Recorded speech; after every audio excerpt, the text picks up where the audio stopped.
Muy buenas tardes. La Dirección General de Orientación y Atención Educativa y la Facultad de Química agradecen su presencia a la Mesa de Diálogo Energías Renovables, la Transición Impostergable.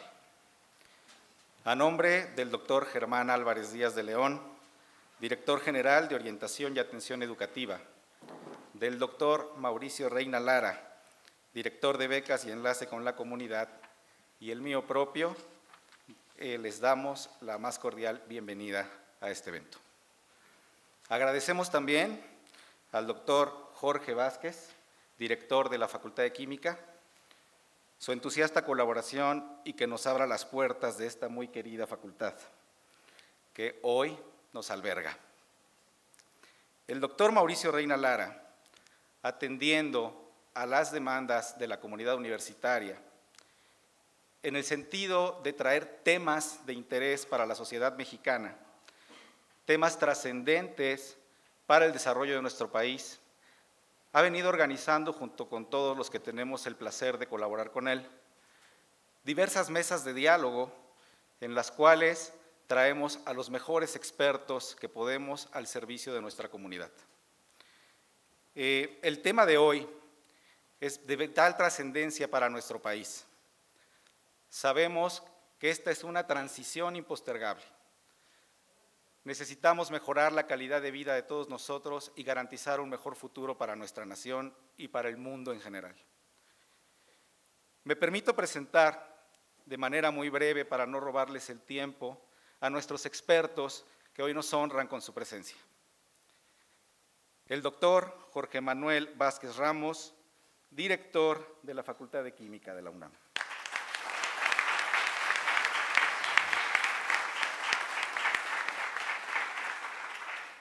El doctor Antonio del Río Portilla, director del Instituto de Energías Renovables de la UNAM.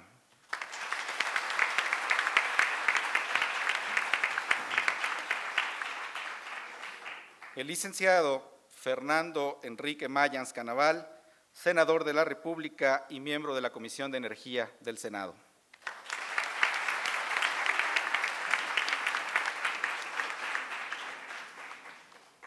El ingeniero Jesús Ortega, ex senador de la República, experto en energías.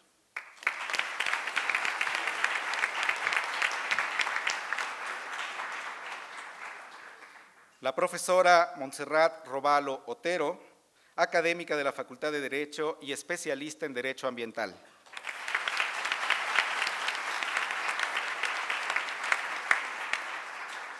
El doctor Carlos Amador Bedoya, académico de la Facultad de Química y miembro del Consejo Asesor de Investigación de la Facultad de Química.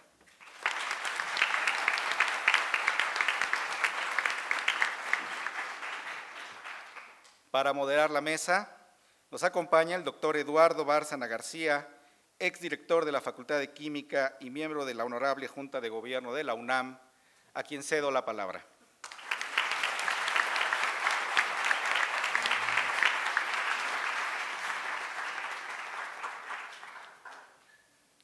Bueno, muy buenas tardes tengan todos ustedes. Es para mí un gran honor estar presente en esta mesa de distinguidos participantes, una mesa muy diversa, y ver mucha gente joven en este auditorio prácticamente lleno también nos llena de orgullo.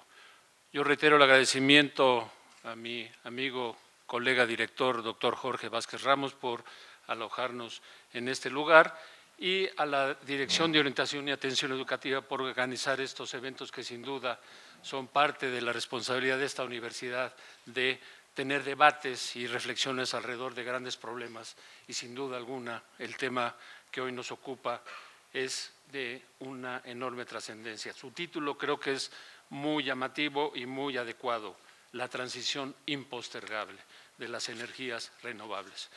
Y en ese sentido, pues nos acompañan, como ya se dijo, gente experta en diferentes temáticas. Sin duda aquí mi compañero y colega, el doctor Antonio del Río, del Instituto de Energías Renovables de la UNAM, que está en un lugar donde sí hace mucho sol, que es en Temisco, Cuernavaca, precisamente está en el lugar adecuado para esto.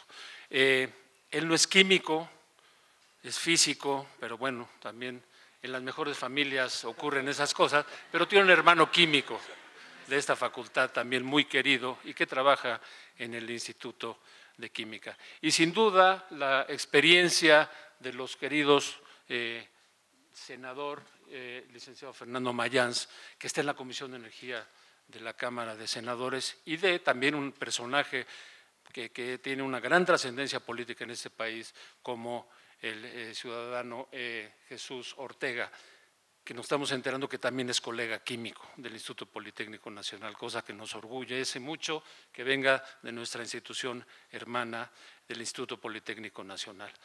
Y Montserrat, también de la querida Facultad de Derecho, que sin duda dará opiniones muy importantes en relación a los aspectos legales. Así que el formato que vamos a seguir será una presentación de cada uno de los aquí presentes en un término de 10, 12 minutos, ¿verdad?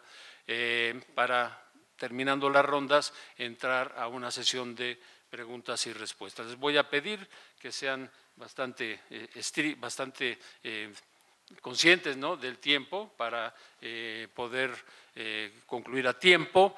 También me dice el director que aquí al lado vamos a tener un concierto de música de cámara muy importante en el otro auditorio, entonces pues no estaría mal que saliendo de aquí nos diéramos una vuelta por esta actividad cultural que es también tan importante.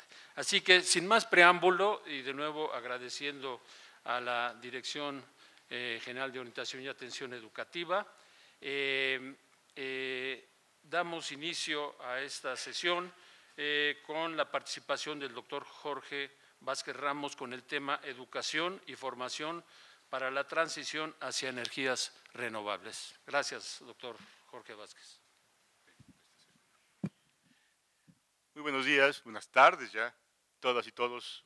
Y como dijo el doctor Bárcena, es un honor estar aquí y sobre todo con tanta gente joven que de hecho es quien tiene que tomar la estafeta de esta transición impostergable. Es impostergable, pero los va a esperar a ustedes, por cierto. El tópico, educación y formación para la transición hacia energías renovables. Es un tópico que cualquiera diría que es obvio, llano, es fácil y sin embargo es complicadísimo. Terriblemente complicado porque implica definir qué es lo que debe hacerse, crearse, transformarse para que algo que no está siendo exactamente aún una realidad se vuelva una realidad. ¿Por qué no es una realidad todavía? Porque el petróleo sigue siendo muy barato. La energía que da el petróleo es enorme, es muy eficiente y el precio es bajo. Y competir contra eso es complicadísimo. Me imagino que el doctor Amador en un ratito mencionará algo de eso, así que no me voy a meter. Me toca educación. ¿Qué tenemos en cuanto a programas de educación sobre energías renovables? Me obligaron a meterme ese tópico porque yo soy QFB y no me meto demasiado en este rollo. Oigo mucho, pues no me meto demasiado. Pues resulta que, para mi sorpresa, hay un buen número de programas, uno en esa universidad, pero en varias universidades públicas y privadas del país que tienen que ver con energía y energía sustentable. Muy bien, ¿cuáles son los problemas de la energía y la energía sustentable? Bueno, porque tienen que desarrollarse. ¿Hay mucha energía en el planeta? Sí, claro. El sol es una energía que si lo supiéramos utilizar sería fantástico porque nos llenaría de energía, pero no se puede todavía hacerlo eficientemente. Está el aire y también energía. Recién crucé de Holanda a Suecia y fue sorprendente ver en las costas de Suecia miles de ventiladorzotes que obviamente están generando un montón de energía. Y claro, el mar, que es pródigo, nos da energía todo el tiempo, porque el viento no, porque si no sopla, pues no hay energía. Y el sol tampoco, porque si se nubla, tampoco da energía. Bueno, sí da, pero no nos llega. Entonces, ¿cómo allegarnos de energía y sobre todo, cómo conservarla? Bien, los planes de estudio. Déjenme ponerme mis lentes porque si no, no doy. De los planes que vi, y no vi todos, no era importante verlos todos porque todos se parecen. ¿Qué tienen en los planes de estudio? Matemáticas, pues a fuerzas. Física también a fuerzas. Estadística. Variados conceptos de ingeniería. Se llaman las carreras Ingeniería en Energías Renovables o Sustentables, pero cada quien ve la ingeniería de diferentes maneras. Bueno, cada quien da un plan ligeramente o más diferente al otro. Y claro, los modelos de los sistemas de energías renovables. Y ven, describen probablemente en las materias desde cómo construir un panel solar hasta todas las formas que se conocen para que sean eficientes, porque el punto es ese, que sean eficientes. En su casa tengo un calentador solar y la verdad es que me ahorra mucho gas, pero si se nubla o en invierno no sirve para nada. Y uno dice, ¿y toda la energía que ganó en los días anteriores, dónde se quedó? Pues se disipó. Entonces, muy bien. Podemos hacer planes de estudio de ingeniería de todo tipo. Podemos entender la naturaleza de los sistemas que pueden captar energía. El problema está en cómo la guardamos. Y ahí hemos sido muy ineficientes. Entonces, todos los planes de estudio sí pueden dar a entender a los alumnos múltiples formas de captar energía. Hidráulica, solar, lo que sea, eólica. Pero ¿cómo la guardamos? Y ese es un problemón que no se ha resuelto. Los sistemas no son eficientes. Carlos les hablará de ellos seguramente, pero no pasan, que yo sepa, del 15% de la capacidad de captación para emisión. ¿Cómo guardamos la energía? Pues háganse pilas, baterías, algún tipo de aparato que guarde la energía y que luego lo podamos soltar. Son extremadamente caros e ineficientes. ¿Qué es lo que veo que falta en todo esto yo? Que desarrollemos los sistemas para captación y retención de la energía. Esto es lo que debería, en principio, desarrollarse, pero no es trivial. Hacer un plan de estudios para entender a la energía y su captación es el primer paso. Hacer planes de estudio para entender la naturaleza de los átomos, moléculas, sustancias, materiales que nos lleven a averiguar cómo conservar la energía para luego soltarla cuando nosotros queramos, es otro rollo. Y lo que quiero hacer ver aquí sobre todo es el carácter de multidisciplinario y convergente que tiene que hacer un plan de estudio, y me estoy yendo en todo caso largo, quizás, o más bien corto, porque a lo mejor deberían ser múltiples planes de estudio muy convergentes, para en realidad tratar de entender la forma en que sí podríamos retener para entonces liberar energía exactamente cuando queramos. Un tipo de estudios que no se desarrollan mucho en el país, a pesar de que algunas carreras digan que lo hacen, por ejemplo, ingeniería de materiales, ciencias de los materiales, no están verdaderamente destinadas a estudiar el desarrollo de materiales que pudieran ser aquellos que pudiéramos utilizar en pro de buscar sustancias y materiales para conservar la energía y soltarla cuando debamos. Ahí deberíamos trabajar intensamente. Y no solamente es un plan de estudios, tiene que haber intensa investigación.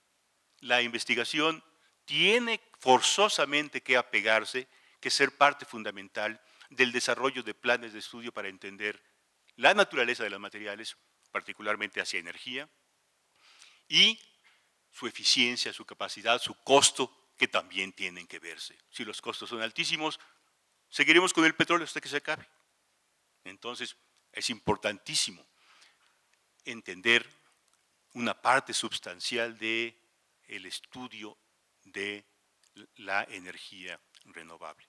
La Facultad de Química no tiene una carrera como tal, pero estamos en el proceso de crear una nueva carrera que se llamaría, en principio, pero puede cambiar, Química e Ingeniería de Materiales, precisamente con el fin de buscar materiales biotecnológicos, nanoestructurados, poliméricos, de cualquier naturaleza, metales, lo que sea, nuevos materiales que permitan estudiar a fondo aquellos que pudieran tener la capacidad de retener energía y soltarla cuando a uno le convenga. Es un camino que tenemos que andar y lo vamos a pegar, yo espero, a una investigación intensa porque no tenemos mucho tiempo más que el inmediato de los siguientes 10, 15 años para poder sustituir energía no renovable, petróleo y carbón y otros, por verdaderamente energía renovable y sustentable. En fin, por ahí tenemos que caminar en la Facultad de Química y en el país. Muchas gracias.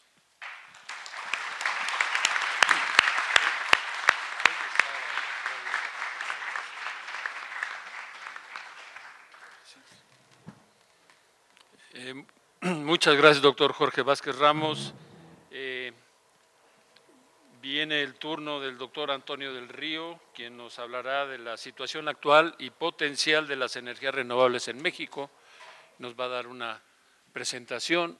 Creo que nos tenemos que bajar nosotros, o sí se alcanza a ver. ¿Tapamos? Sí, tapamos, vamos para abajo.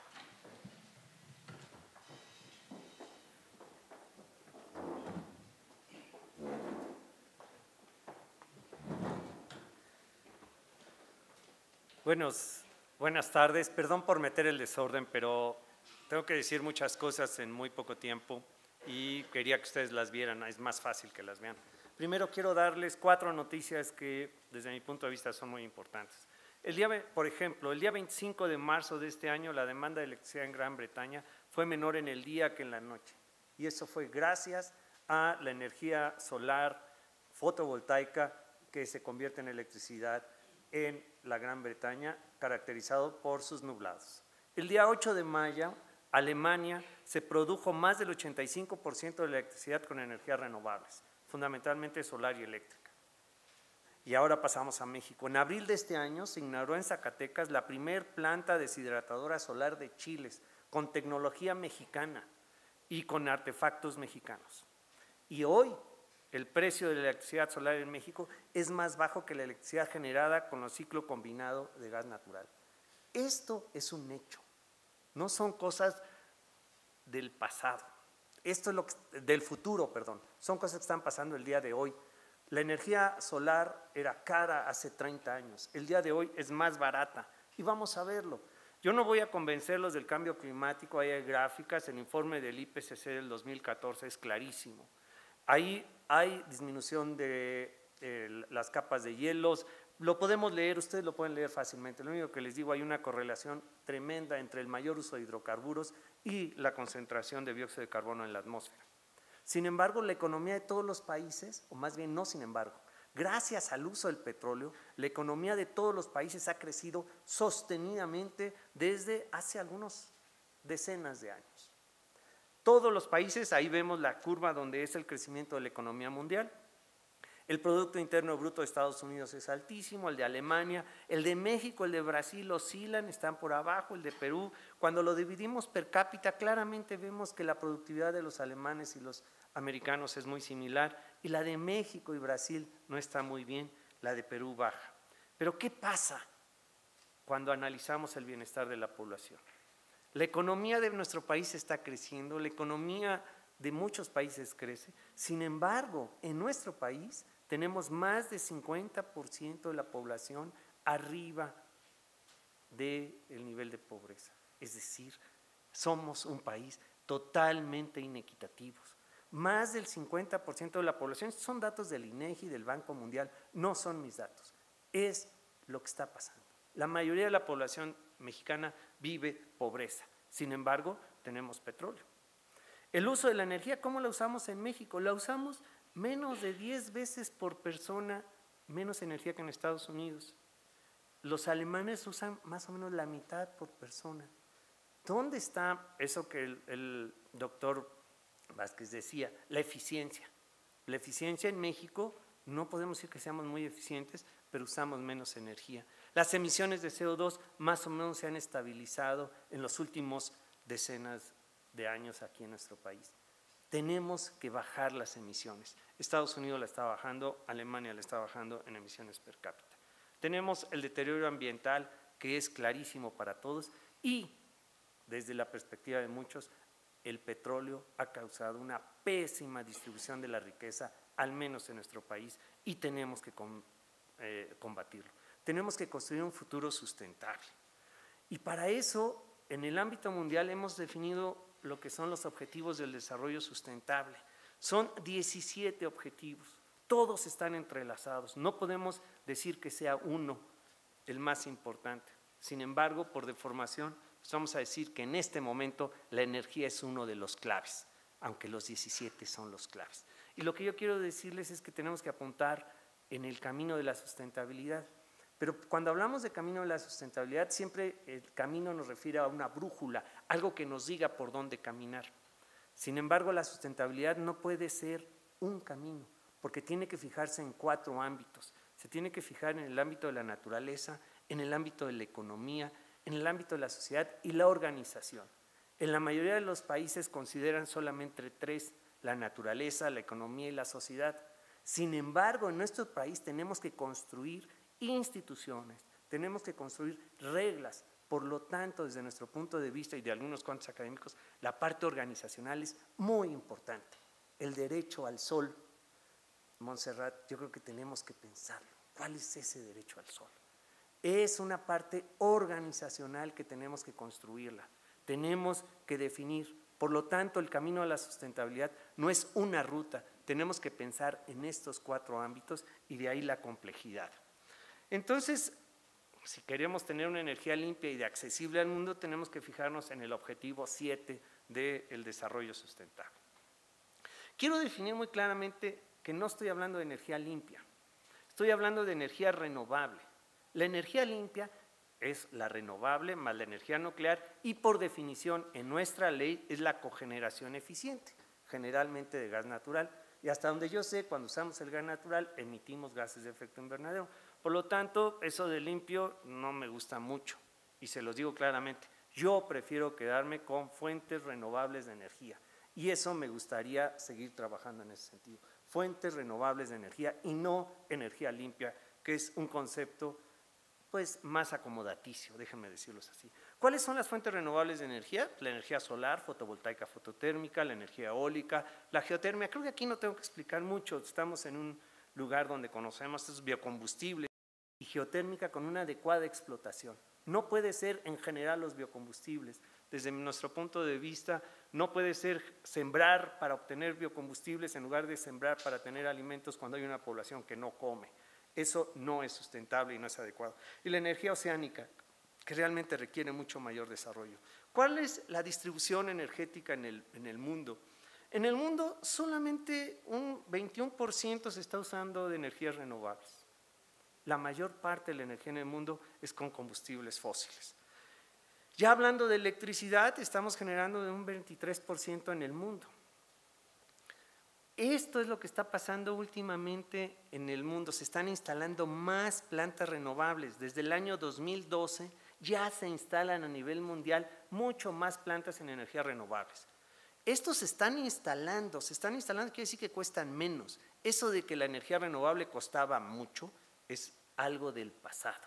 El día de hoy la energía renovable es más barata. Vamos a ver ahorita los precios. Pero por otro, antes de eso, vemos que genera empleo. La energía renovable genera más empleo que la energía producida por combustibles fósiles. La energía renovable está distribuida, genera más empresas, distribuye la energía. Esa es una de las cosas más importantes. La energía renovable está distribuida en el mundo y está distribuida en nuestro país. Y la energía renovable no está distribuida de igual forma en todas las localidades. tenemos que tener ingenieros, tenemos que tener desarrolladores que piensen en el lugar y por lo tanto pequeñas empresas diferenciadas a lo largo de todo el país. No es lo mismo, yo acabo de regresar de Tuxtla, estuve la semana anterior en Morelia y 2 semanas antes en Mérida y otras tantas en Sonora. En todos esos lugares la forma de obtener energía renovable es totalmente diferente.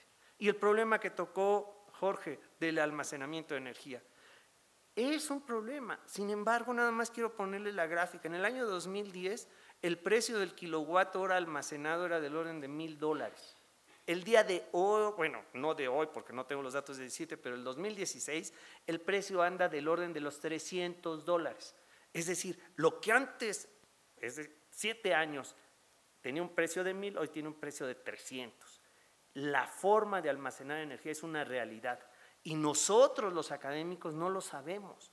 Nosotros los académicos, los estudiantes de ingeniería, los estudiantes de química, los estudiantes de energías renovables, no conocen estos datos que debemos dárselo a conocer a la población.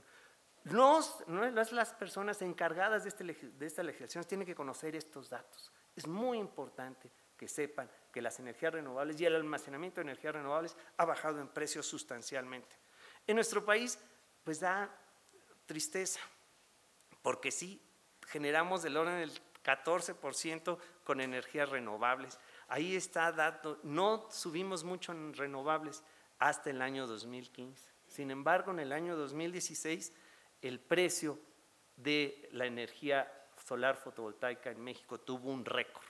Esta es la gráfica que muestra el costo del megawatt hora en el mundo, y vemos que en el año 2010 andaba por el orden de los 200, sin embargo en México, en la segunda subasta eléctrica, llegó por abajo de los $30 por megawatt hora.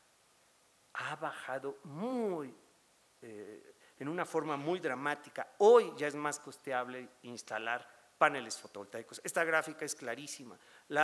El costo de la energía con ciclo combinado, con gas natural, es del orden de los $700 por megawatt. Perdón, de los $35 por megawatt. En cambio, el solar es de casi $20 por megawatt. Eso es lo que cuesta hoy. Y es por subasta eléctrica. No estoy hablando en otros lugares, no estoy hablando de precios ficticios. Esto es la realidad, esto es lo que me preguntaban. ¿Cuál es la situación actual? La situación actual es que ha cambiado dramáticamente en los últimos años.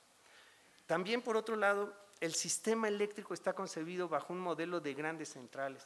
Las fuentes renovables ofrecen la posibilidad de la generación distribuida y, por lo tanto, tienen mayor beneficios económicos, sociales y ambientales. Quiero comentarles las proyecciones del gobierno mexicano en el año 2015 estaban por generación distribuida 2,200 megawatts de instalación fotovoltaica. Sin embargo, Bloomberg, una compañía de financiamiento, lo está pronosticando por el orden de los 19,000, 9 veces más. La gente de negocio está viendo la posibilidad de instalación de sistemas fotovoltaicos en México y los mexicanos podemos precisamente utilizar esas opciones.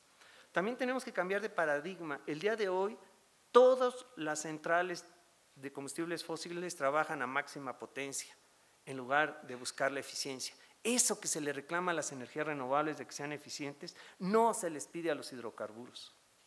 ¿Por qué razón? Pues porque antes era un paradigma totalmente diferente. Tenemos que irnos a la generación distribuida y por lo tanto una responsabilidad compartida. Necesitamos generar fuentes renovables y precisamente pensar en el almacenamiento, y de ahí tenemos que trabajar en equipo, físicos, químicos, biólogos, almacenamiento en generación de hidrógeno, de otras formas. Tenemos que trabajar muchos en conjunto. Nada más quiero comentarles, en el Instituto de Energías Renovables producimos el 25% de la electricidad ya con sistemas fotovoltaicos. Aquí están las fotografías de la planta deshidratadora de productos agrícolas en Zacatecas, hecha con tecnología mexicana, algunas desarrolladas en el instituto, otras desarrolladas en el Instituto Nacional de Electricidad y Energías Limpias, pero todo es diseño mexicano y fabricantes mexicanos. Y esto nos da mucho gusto, es nuestra alberca, la alberca de este campus de Ciudad Universitaria con más de 6 millones de metros cúbicos de agua y le estamos calentando más o menos la mitad. Todavía nos falta convencer a algunas otras personas para meter más, pero ahí ven ustedes arriba del techo de actividades deportivas, ahí está todo cubierto de calentadores solares y la mitad del agua se calienta con esta energía. Hemos reducido a la mitad nuestras emisiones de gases de efecto invernadero. Pero ¿qué pasa? Aquí no puede ser, pero ¿qué pasa si un edificio se construye donde está la cancha de fútbol y nos tapa el sol? Nuestros colegas de derecho nos tienen que definir qué es eso. Aquí no lo podemos hacer porque esto es patrimonio cultural, pero en otros lugares se podría pasar. Entonces, en cuanto a investigación, nada más quiero decirles, hicimos un análisis y ¿qué pasa con la investigación? Ahí se ve el amarillo precisamente.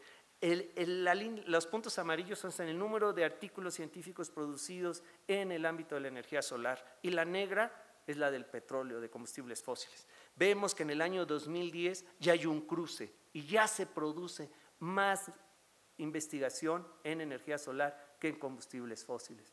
Eso quiere decir que ya tenemos más ámbito para estar buscando en fuentes renovables. Y esto es solo energía solar. No puse la eólica, ni la marina, ni los biocombustibles. En cambio, en petróleo traté de meter todo lo que oliera a hidrocarburo. Estos son los tópicos donde se están investigando en energías renovables y ahí pues tenemos que trabajar químicos, físicos, ingenieros químicos, biólogos, porque vemos que hay palabras que nos llenan a todos y nos requiere de todos. Las energías renovables son diferentes en cada lugar y son tópicos diferentes. Cada uno de nosotros puede trabajar en forma diferente. Ustedes que estudian química, ingeniería química, QFB o en alimentos, ahí hay cosas que las identifican luego y saben a qué se pueden dedicar. Nada más quiero comentarles, como ya lo dijo Jorge, tenemos 30 instituciones, 28 licenciaturas, 12 maestrías y en el Instituto de Energías Renovables tenemos 4 posgrados y nuestra población de investigadores está dividida en 3, físicos, ingenieros y químicos trabajando. Y nuestros químicos tienen una colaboración muy importante con la Facultad de Química en un proyecto que lidera Carlos Amador precisamente para buscar almacenamiento de energía. Y ahí estamos trabajando en supercapacitores, en almacenamiento de grafito y en muchas otras cosas, donde la dinámica molecular, los conocimientos de química cuántica, los conocimientos en general de química son muy importantes. Tenemos nosotros 4 posgrados de física, ciencia de materiales, ingeniería y desarrollo sustentable, donde ingenieros químicos son los reyes ahí, y después van los físicos, por supuesto, después los ingenieros en materiales, los químicos. Todo el mundo estamos trabajando. Tenemos en el Instituto de Energías Renovables 51% de mujeres estudiando el doctorado. Es una de las poblaciones más grandes de mujeres en el ámbito de posgrado. Nos lo decimos con mucho gusto. Tenemos que fomentar la red de capacidades. Esto es lo que nos hace falta. Necesitamos gente que sepa hablar de innovación. Innovación desde las raíces de la sociedad, no solamente en cuestiones de negocio. Tenemos que cambiar el paradigma y buscar que las renovables no se conviertan en lo mismo que se convirtieron los fósiles, donde generaron una distribución de la riqueza totalmente inequitativa. Y nuestros retos, pues es que debemos trabajar mucho más en enfoques sistémicos, en enfoque multidisciplinario. Necesitamos energía accesible y por eso la energía sí nos puede brindar un núcleo de darle a estos 4 pilares del desarrollo sustentable, la naturaleza, la economía, la sociedad y la organización, norte, este, sur, oeste, al mismo tiempo. Es algo realmente complejo. Las energías renovables en México están iniciando por convencimiento de la gente. La sociedad camina más rápido que las políticas públicas, aunque el esfuerzo de la academia hace que, por ejemplo, en Morelos tengamos un estímulo fiscal para los que instalan calentadores solares. Ya lo estamos haciendo. El gobierno del estado le da a los hoteleros y a los de alberca, les da un estímulo fiscal para calentadores solares y estamos buscando para que sea multidisciplinario. La investigación y la generación de conocimiento debe ser distribuida y la formación de personal técnico y científico. Y bueno, con eso termino. Espero haber sido rápido. Gracias.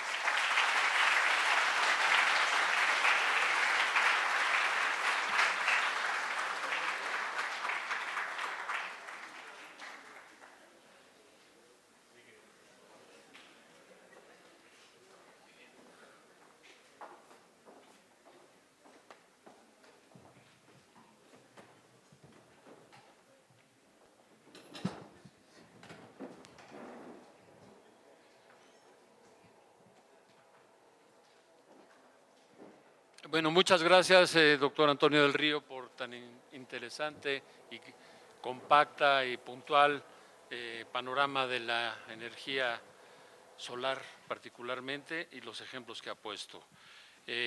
Olvidé decir que no solo un hermano es químico, sino también un hijo suyo estudió en esta Facultad de Química, Ingeniería Química, con mucho orgullo.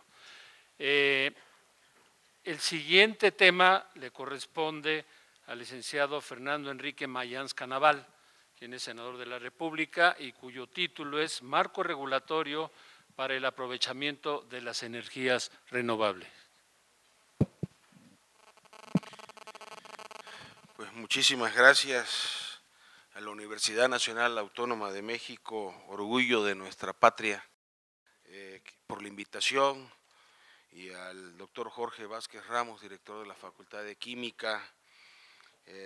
Bueno, yo soy médico, soy gastrocirujano y ahora senador de la República por el estado de Tabasco, y me da mucho gusto estar en esta magnífica universidad. Y me tocó un tema un poquito tedioso, hablar sobre las leyes, la reforma energética que se ha venido dando y todo el marco regulatorio para el aprovechamiento de las energías renovables, que esa palabra no existía antes de la reforma energética. Comentarles que Hong Kong actualmente está legislando para que a partir del año 2020, que ya está a la vuelta de la esquina, ya no se puedan utilizar combustibles derivados o energía derivada del petróleo. Lo mismo está haciendo Holanda, que a partir del año 2025 también va en el mismo sentido de prohibir todo lo que dependa del petróleo, ¿no? Todos hacemos conciencia de lo que es el cambio climático, el calentamiento global, que hay que cuidar al planeta. Ahí tienen ustedes los huracanes, los niveles de calentamiento del Pacífico, del Atlántico, más de 6 grados centígrados en lo que era habitual. Por eso los huracanes tan violentos y el incremento del nivel del mar, donde se ha venido desapareciendo incluso ya pueblos enteros. Aquí tenemos el caso del Golfo de México, en las costas frente al estado de Tabasco, donde ya Sánchez Magallanes y otras poblaciones, pues ya colonias enteras se las ha comido el mar. Entonces, quien tenga duda de eso, pues nada más darse una vuelta y verán cómo está esto, ¿no? De acuerdo con diversas disposiciones de nuestra Constitución Política, hablar de energías renovables es hablar de dos derechos fundamentales: el derecho de las personas a un medio ambiente sano y la obligación del Estado mexicano para garantizar que el derecho nacional sea integral y sustentable. El cumplimiento del derecho de las personas a un medio ambiente sano y un desarrollo nacional sustentable suponen, a su vez, cumplir con otros mandatos constitucionales, los que igualmente hacen referente a las energías renovables. Aquí el uso y aprovechamiento sustentable de los recursos naturales, la protección al ambiente y preservación y restauración del equilibrio ecológico, la eficiencia en el uso de energía con la disminución de la generación de gases y compuestos de efecto invernadero, eficiencia en el uso de recursos naturales bajo generación de residuos y emisiones, así como la menor huella de carbono en todos sus procesos, y luego energías limpias y la reducción de emisiones y contaminantes. Aunque de manera dispersa, en nuestra Constitución es posible advertir a partir del año 87 el desarrollo jurídico de 4 nociones o disposiciones medioambientales íntimamente relacionadas entre sí y que se determinan mutuamente, como podrán ver: la protección al medio, al ambiente y equilibrio ecológico en el 87, luego desarrollo sustentable en 99, igual en el 99 el ambiente sano, y luego hasta el 2013 se habla de energías renovables. Esto no está en los 136 capítulos de la Constitución aún. El término energías renovables aparece referido por primera vez en el artículo 14 del Decreto de Reforma Constitucional en materia de energía del 20 de diciembre del 2013. Así que tenemos medio ambiente sano, desarrollo sustentable, ¿sí?, y la energía renovable. Desde estas 3 dimensiones cada una según su tratamiento en nuestra Constitución. Enseguida abordamos con mayor detalle el desarrollo histórico y el estado actual de las disposiciones constitucionales y secundarias en materia de energía renovable en México. Así que entramos, medio ambiente, ¿sí? Esto a partir del 87, en el artículo 73, el Congreso tiene la facultad para expedir leyes para concurrencia de los 3 órdenes de gobierno en materia de protección al ambiente y de preservación y restauración del equilibrio ecológico. Aquí en el 88 se expide la Ley General de Equilibrio Ecológico y la Protección al Ambiente. Luego tenemos en el artículo 4, en el 1999, toda persona tiene derecho a un medio ambiente sano para su desarrollo y bienestar. Y luego también en el 99, en el artículo 25, que corresponde al Estado la rectoría del desarrollo nacional para garantizar que ésta sea integral y sustentable. Siguiente. Luego en el artículo 4, en el año 2012, se establece que el daño y deterioro ambiental generará responsabilidad para quien lo provoque. Y en el artículo 25 también se vuelve a modificar en el 2013, bajo criterios de equidad social, productividad y sustentabilidad, se apoyará e impulsará a las empresas, los sectores sociales y privados de la economía, sujetándolos a las modalidades que dicte el interés público. Aquí básicamente es cuidando su conservación y el medio ambiente.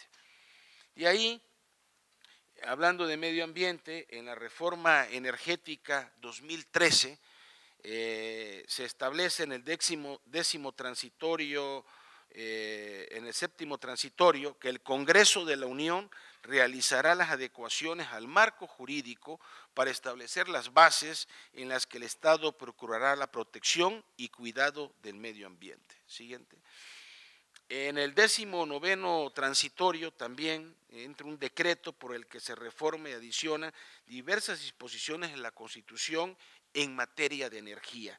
Hablo diciembre de 2013, en donde el Congreso de la Unión realizará las adecuaciones al marco jurídico para crear la Agencia Nacional de Seguridad Industrial y de Protección al Medio Ambiente del sector hidrocarburos como órgano administrativo desconcentrado de la Secretaría del Ramo en materia de medio ambiente.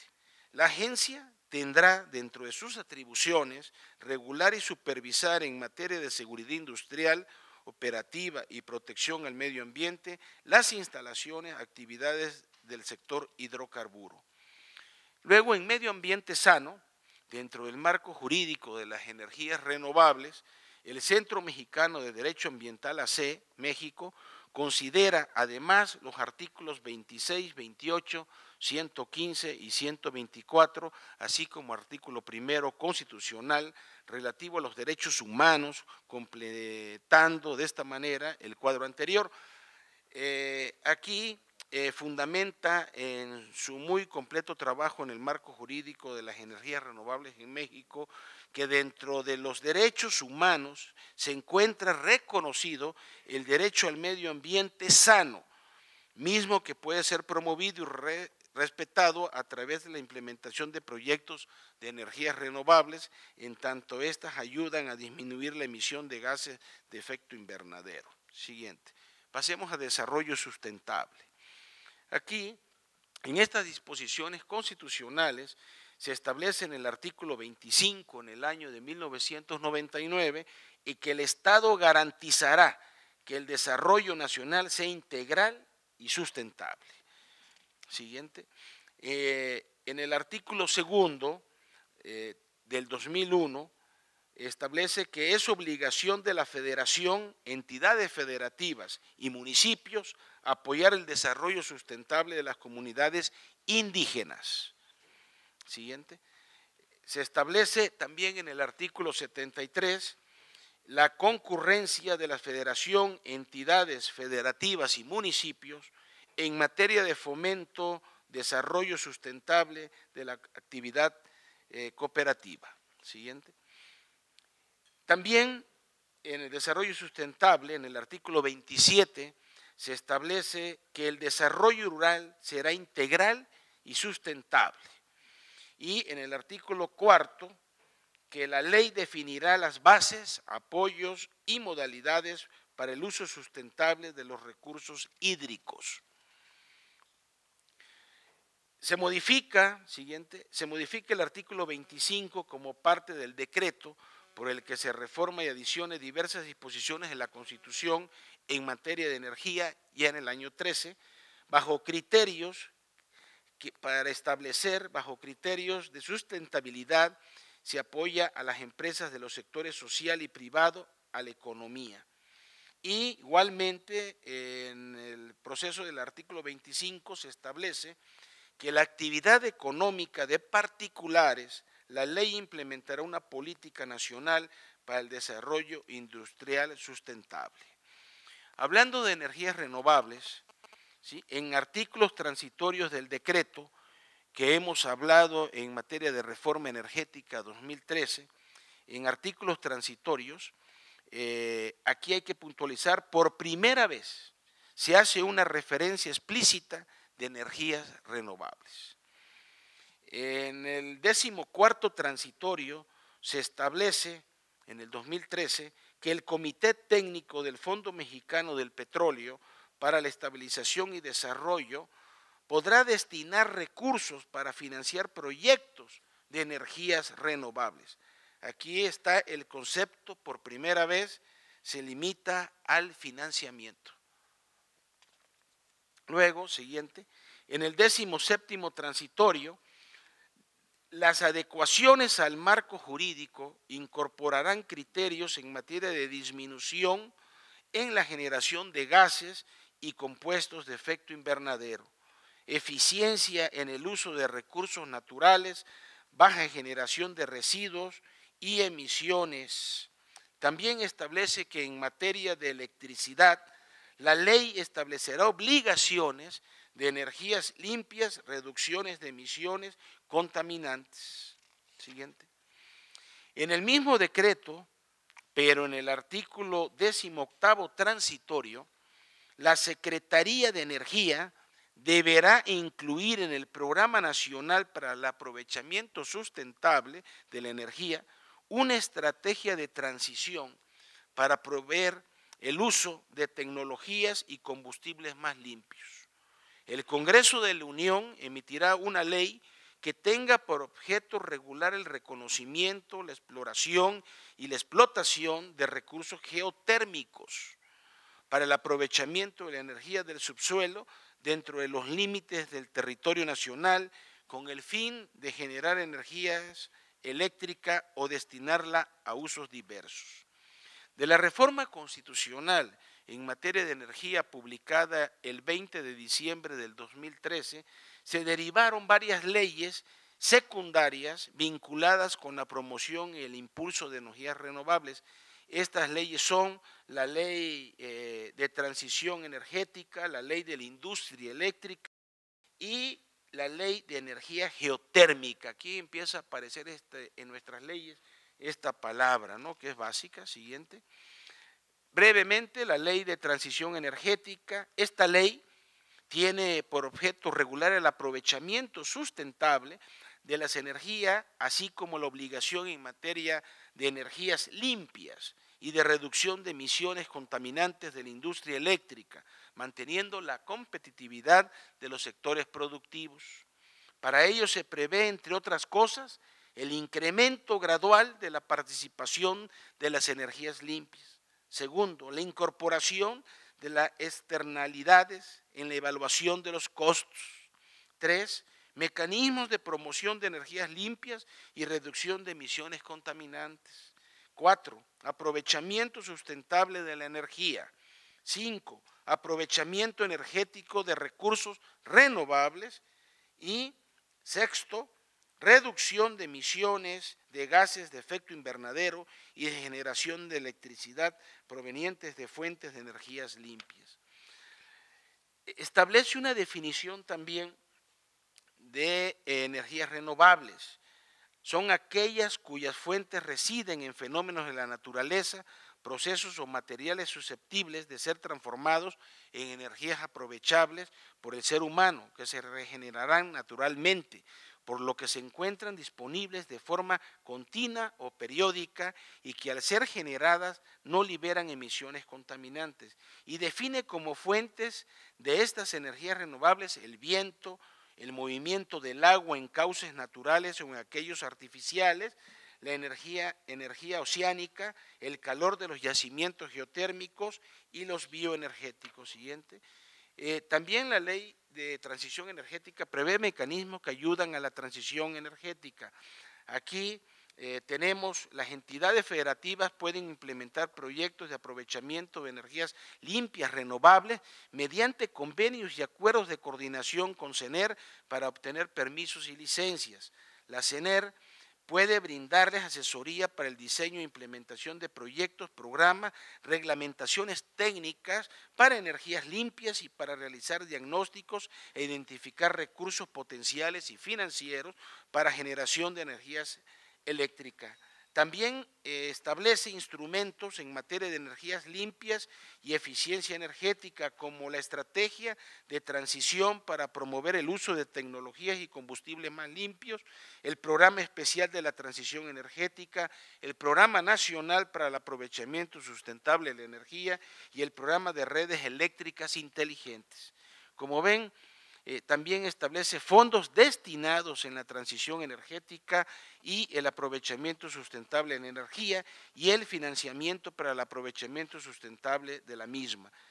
La ley de la industria eléctrica, brevemente, esta ley tiene por finalidad promover el desarrollo sustentable de la energía eléctrica y garantizar su operación continua, eficiente y segura en beneficio de los usuarios, y dar cumplimiento primero a obligaciones del servicio público y universal, segundo de energías limpias y tercero de reducción de emisiones contaminantes. Estos proyectos de infraestructura de los sectores público y privado en la industria eléctrica deben observar los principios de sustentabilidad y respeto de los derechos humanos. Y la energía geotérmica, que fue la novedad en nuestras leyes, tiene por objeto regular el reconocimiento, la exploración y la explotación de los recursos geotérmicos para el aprovechamiento de energías térmicas del subsuelo. Para ello establece, entre otros instrumentos, los permisos y concesiones a través de las cuales las personas físicas o morales podrán llevar a cabo la exploración y explotación de áreas en residuos geotérmicos, y dichos permisos y las concesiones no confieren derechos reales sobre los recursos geotérmicos, sino solo el derecho temporal para explotarlos, de forma que la propiedad sigue siendo de la nación. Como ven, este fue un tema de mucha polémica aquí en el Congreso de la Unión. Y para finalizar, el marco jurídico para el aprovechamiento de las energías renovables es muy amplio, además de las leyes derivadas de la reforma energética que hemos citado aquí. Sé que es un tema medio complejo hablar de muchos números, de muchas leyes, pero bueno, esto es lo que estamos y lo que se hizo también con la reforma energética, y muchas gracias por su atención.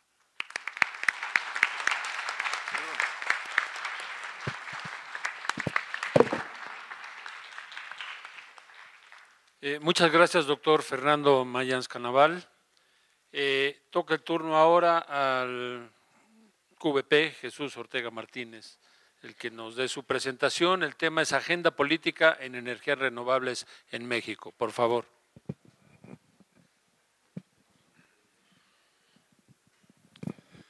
Bueno, pues les agradezco a ustedes, jóvenes, hombres y mujeres, la gentileza de estar utilizando un poco de su tiempo para participar en este espacio de reflexión sobre un tema tan importante como el que aquí se ha mencionado.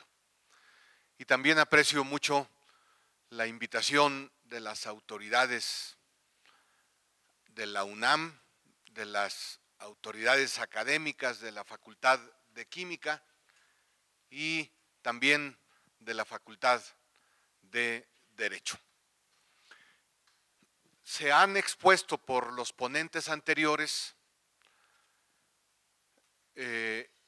elementos que dan cuenta con mucha precisión de cuál es la situación del país en materia energética y también cuál es la perspectiva en el sentido más positivo del país para la transición energética o también una posibilidad sustentada en pesimismo o en realismo de lo que pasaría con el país si no damos pasos hacia esta tan mencionada transición energética. Yo voy a utilizar mi tiempo para darle otro enfoque que me parece a mí fundamental para lograr la transición energética. Y hago el espacio porque una de las palabras que más se han utilizado en México a finales del siglo XX y a principios del siglo XXI es la palabra transición. Desde la década de los 60 se hablaba de la necesidad de lograr la transición democrática en México, especialmente en los ámbitos de la academia y de las universidades y de los ámbitos políticos, la necesidad de la transición del régimen de partido de Estado o del régimen de partido único o casi único a un régimen democrático de partidos. La transición de nuestro país. Y luego también se habla aún incluso de la necesidad de la transición del modelo económico. En un momento se habló de que México debería de dejar el sistema del modelo estatista a un modelo de liberalismo más amplio para que no fuera el Estado el único actor de la economía nacional, sino que participaran otros actores y particularmente actores privados, inversionistas privados, en todas las áreas de la economía. Y finalmente, se habló y se habla especialmente ahora de la necesidad de la transición del régimen político, porque ya hubo alternancia en el poder del gobierno y particularmente alternancia en el Ejecutivo Federal. Pero muchos analistas, estudiosos de la situación del país en todos los sentidos hablan que la alternancia no significó el cambio de régimen político, en pocas palabras, la alternancia de nombres, de hombres, de partidos en el Ejecutivo, en el Poder Ejecutivo, no significó la transición hacia un nuevo régimen político. Y planteo esto, aunque aparezca el olor a azufre, porque no va a ser posible, a mi parecer, con toda la urgencia y con toda la pertinencia, la transición energética, si no hay nuevos paradigmas en la política, y si no se logra la transición hacia un nuevo régimen político. Y entonces la transición energética seguirá siendo un tema de algún centro de estudios muy importante como el que está en Morelos, y seguirá siendo tema del Centro de Investigación de Políticas Avanzadas en Energía en otras universidades, y podrá ser un tema que estudien algunos investigadores en la legislación y en la física y en la química, pero no será un hecho tangible de la vida del país, de la vida de la nación, si no hay el cambio de régimen político y el cambio de visión sobre lo que debe de ser una economía que no se sustente, como fue en el siglo XX, en los hidrocarburos, y particularmente una economía petrolizada, la economía sustentada en los recursos fósiles, de origen fósil. Se habla, es que la economía del país está dejando de ser petrolizada, y eso significa que la economía del país, sustento de la nación, estuvo durante todo el siglo XX, o una gran parte del siglo XX, sustentada en el petróleo, en una fuente de energía no renovable y en una fuente de energía tremendamente contaminante. Es más, en una fuente de energía no contribuyente a la mejoría de la condición económica del país, y no contribuyente, escúchese bien, me parece a mí, no contribuyente a la mejoría de la condición económica de las personas. Una parte importante de las causas de la pobreza en nuestro país, de la terrible desigualdad en nuestro país, está sustentada en el modelo económico, y el modelo económico estuvo sustentado en la economía petrolizada. Y por lo tanto, no es solamente un problema energético, no es solamente un problema de cambio de energía, sino es un problema político, y aquí es donde decía que iba a aparecer el olor a azufre. La política, esta tan estigmatizada, la política, esta tan repudiada, la política, esta tan menospreciada por todos, soslayada, pero les digo una cosa, no va a poder existir la transición energética si no ponemos atención en la política y en las decisiones políticas.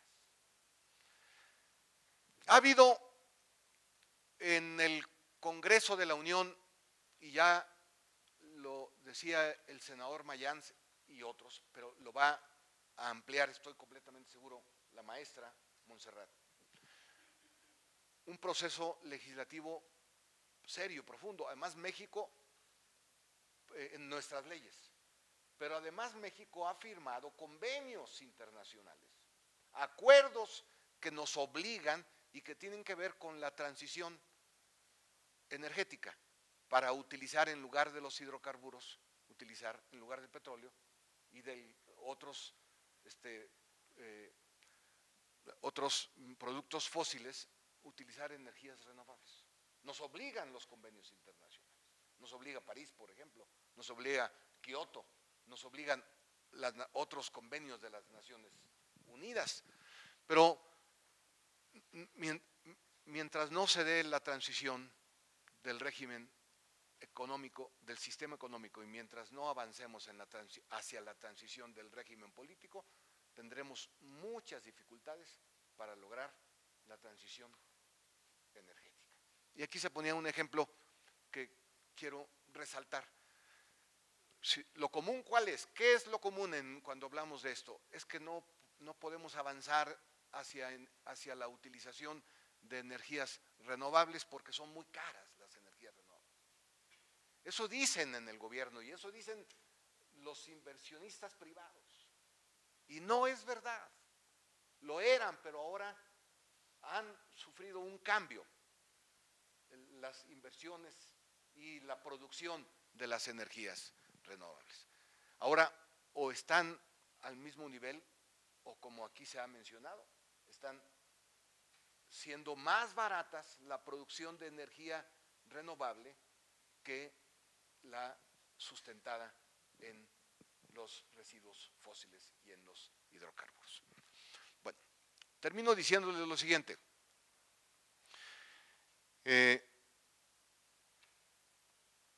Se tienen que tomar decisiones en las esferas políticas y estas implican superar los gobiernos divididos, el gobierno dividido.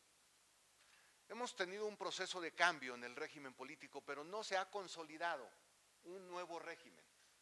Y estamos viviendo décadas de regímenes políticos divididos, en donde el Congreso aprueba legislaciones que el Ejecutivo no aplica, porque están con programas y visiones diferentes. O al revés, el Ejecutivo aplica acciones administrativas de gobierno que no corresponden a la legislación que elaboró el Congreso, porque hay un gobierno dividido. Y así va a ser muy difícil, por ejemplo, algo fundamental, y voy a esto tan concreto. Para hacer la transición energética en México necesitamos una inversión privada muy alta, muy significativa, pero necesitamos especialmente, y pongo énfasis en esto, una inversión pública muy relevante. Una inversión pública muy relevante. Y esa inversión pública muy relevante, ¿dónde se traduce? En el presupuesto de egresos de la Federación. Y también se traduce en la ley de ingresos, porque para tener un presupuesto que destine recursos importantes a la transición energética, necesitamos tener eficiencia en el cobro de los impuestos para tener recursos fiscales suficientes y avanzar en la transición. No es solamente un tema del gobierno, también es un tema de la sociedad, pero el gobierno tiene una responsabilidad muy importante. Y ahí mi propuesta, mi idea, no va a prosperar con la rapidez que se necesita la transición energética si no logramos un gobierno que no esté dividido en diversas facciones. Un gobierno como el que estamos proponiendo, que tenga un programa, aún fuese de partidos diferentes, un programa de gobierno que contemple como uno de los puntos fundamentales el de la transición energética. Ahora sí que un gobierno de transición para lograr el cambio de régimen y para lograr la modificación sustantiva de la política energética y de la política económica. Bueno, pues esa es mi consideración más política que científica, pero a mí me parece que es indispensable, aunque aparezca el olor a azufre. Muchas gracias por su atención.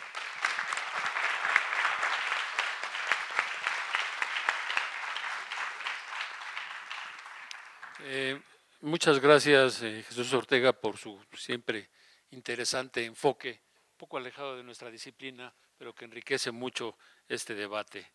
Y para continuar con esta complementariedad a lo que son los aspectos propiamente técnicos que nos han detallado previamente, toca el turno a la maestra Montserrat Robalo Otero, de la académica de la Facultad de Derecho, quien nos hablará sobre los aspectos jurídicos para el aprovechamiento de las energías renovables. Por favor, Montserrat.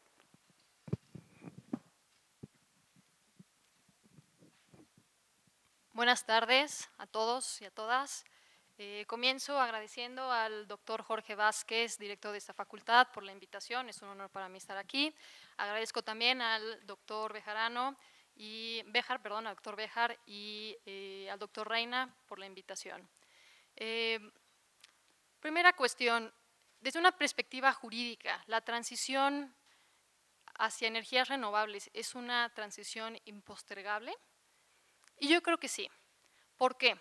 Justamente como comentaba Jesús Ortega, México ha celebrado una serie de tratados internacionales en los cuales se ha comprometido a reducir sus emisiones de gas de efecto invernadero. En el reciente Acuerdo de París, que ya entró en vigor, México se comprometió en un primer paso, de manera voluntaria, a través de un instrumento que se llama una contribución determinada nacionalmente. En este documento México se comprometió para el 2030 disminuir sus emisiones en un 25%. Esto, si no se lograba un acuerdo internacional, un consenso, y no se acordaban que hubiera, digamos, cierta ayuda en materia de tecnología, de financiamiento con los demás países. Si esto ocurría, el compromiso de México fue de reducir para el 2030 inclusive hasta 40% de sus emisiones de gas de efecto invernadero. Esto por una parte. Por otra parte, a nivel nacional, en la regulación en materia energética, México se comprometió para el 2018 el producir 25% de la energía con energías limpias, ojo, no renovables, limpias. Y después, para el 2021, incrementar este porcentaje al 30%, y después, para el 2025, incrementarlo inclusive en un 35%. Entonces, tenemos una serie de compromisos que nos obligarían a pasar a esta transición impostergable. Sin embargo, en México me parece que somos muy buenos en comprometernos a hacer muchas cosas, pero no somos tan efectivos en cumplirlas. Y el reto está justamente en lograr cumplir estas metas. Y para eso, la regulación puede ser una herramienta, puede ser un aliado, pero también puede ser lo contrario. Y mi presentación no va a ser tan optimista como las anteriores, por desgracia. No me caracterizo por ser muy optimista y pues ahora no va a ser la excepción. Después del panorama que el senador Mayans nos dio sobre el marco regulatorio y cómo se dio la reforma energética, a mí me gustaría enfatizar algunas cuestiones muy específicas. En primer término, en 2008, antes de la reforma energética, ya había un par de leyes que atendían, ¿sí?, a las energías renovables, al aprovechamiento de las energías renovables. Estaba la ley para el aprovechamiento de energías renovables y financiamiento de la transición energética, la LAERFT, un poco complicadas ahí las siglas, y otra, la LACE, la Ley Ambiental, la Ley para el Aprovechamiento Sustentable de la Energía. Estos dos instrumentos ya preveían en el 2008 el pasar hacia energías renovables, aprovecharlas. Muy bonitas las leyes, sin embargo en la práctica pues no fueron efectivas, porque para el 2012 simplemente 5% de la producción de energía se llevaba a cabo con renovables. Pero en aquella época hay que tener en cuenta que la producción de la energía, la generación de la energía era un monopolio del Estado, ¿sí? Y en 2013 viene la reforma energética, que ¿qué es lo que hace?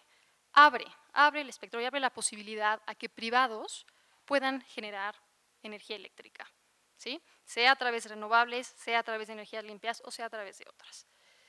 En la reforma constitucional me parece que hay dos aspectos fundamentales. Uno de ellos, que ya se había referido, se modifica el artículo 25 constitucional para decir que se va a promover al sector privado y social, ¿sí?, pero con base en criterios de sustentabilidad.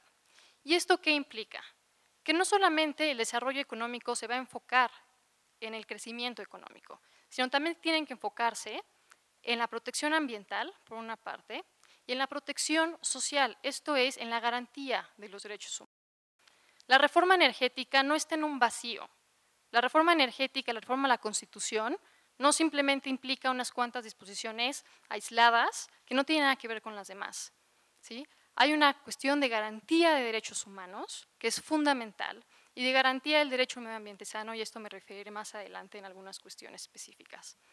Entonces, por una parte, la modificación del artículo 25 y por otra parte, en la Constitución se modifica el artículo 27 y 28 para que deje de ser un monopolio todo el sector eléctrico, deja de ser un monopolio del Estado, y lo único que queda como área exclusiva del Estado es la planeación y el control, y esto le corresponde a la Secretaría de Energía, es decir, al gobierno. El gobierno tiene la rienda sobre cómo va a ser la planificación, y en este sentido, la planificación de la producción de energías, es decir, ellos pueden llevar la batuta de decir, queremos que no haya combustibles fósiles, queremos que toda la energía del país se produzca a través de renovables, ¿sí? Pero eso al final del día está sujeto a decisiones políticas.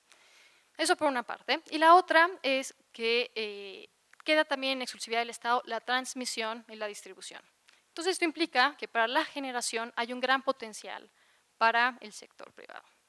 Estos dos aspectos de la reforma en cuanto a la Constitución. Posteriormente, viene una serie, un paquete de leyes y de reglamentos y de instrumentos y de norms. Es excesiva la cantidad de normas que hay en materia energética. Si alguien quiere echar un ojo, puede estar ahí horas y horas encontrando instrumentos e instrumentos e instrumentos. Pero aquí la cuestión es que de este paquete de reformas, la última que salió fue la Ley de Transición Energética. ¿Sí? En 2014, la Ley de la Industria Eléctrica, se crean la CRE, la Comisión Reguladora de Energía, la CNH, la CEA, una serie de instituciones con sus leyes, con sus reglamentos, su estructura orgánica, etcétera. Pero la Ley de Transición Energética, que es la que aquí nos interesa, fue la última. ¿Por qué? Porque hubo mucha presión del sector privado en cuanto a cuál iba a ser el contenido de este instrumento. Y un aspecto importante es que la Ley de Transición Energética no tiene como principal enfoque a las energías renovables. Ojo, habla de energías limpias, ¿sí? Y este es un concepto más amplio y es un concepto que se enfoca en la reducción de emisiones de gases de efecto invernadero, ¿sí? Y en la reducción de residuos.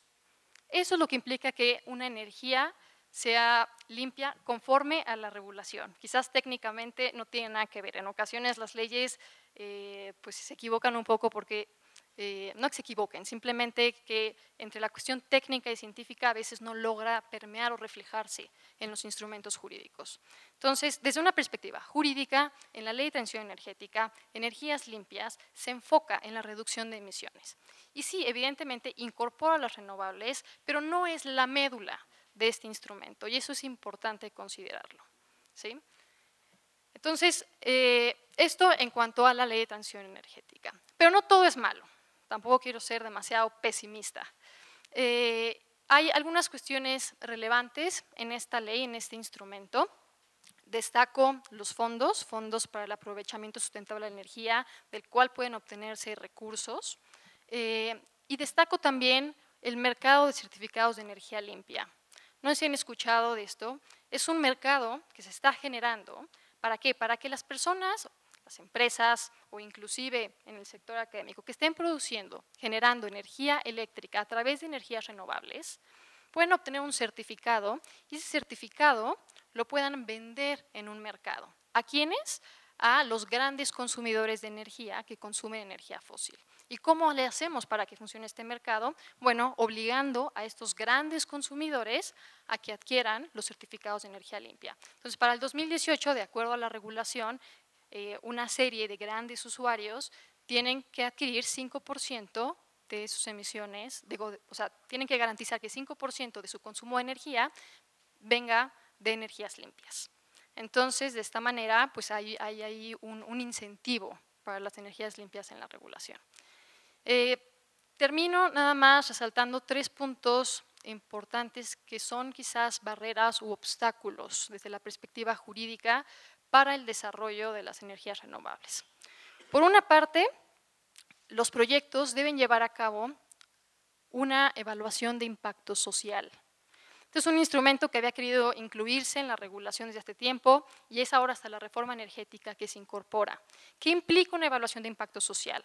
Es que al momento de que yo quiera hacer un proyecto, tengo que ver cuáles son las comunidades que están ahí, comunidades indígenas y no indígenas, ¿sí?